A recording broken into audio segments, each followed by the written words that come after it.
ఓం శ్రీమాత్రే నమః. మూకపంచతిలో స్తుతి శతకంలో 44వ శ్లోకాన్ని భావాన్ని చెప్పుకుంటున్నాం.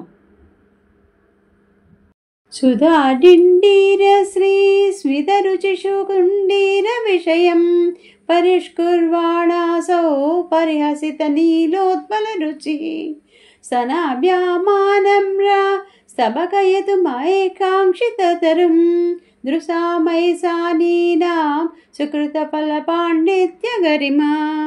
అమృతము నురువు లాంటి చిరునవ్వు కాంతి కలిగినది, తుండీర మండలాన్ని అలంకరిస్తున్నది. వెక్కిరించబడ్డ నల్లని కలువ కాంతి లాంటి శరీరం కాంతి కలిగినది, స్తనాల భారంతో కొంచెం వంగినది. పరమేశ్వరుడి చూపులకి పుణ్యఫలమైన గొప్ప పాండిత్యం గలది అయిన ఈమె అనగా కామాక్షిదేవి నా కోరిక అనే వృక్షాన్ని పూలగుత్తుల కరదానిగా చేయుగాక అనగా తన కోరికల్ని పుష్పించేలా చేయమని అమ్మవారిని కోరుతున్నాను. ఓం శ్రీమాత్రే నమః.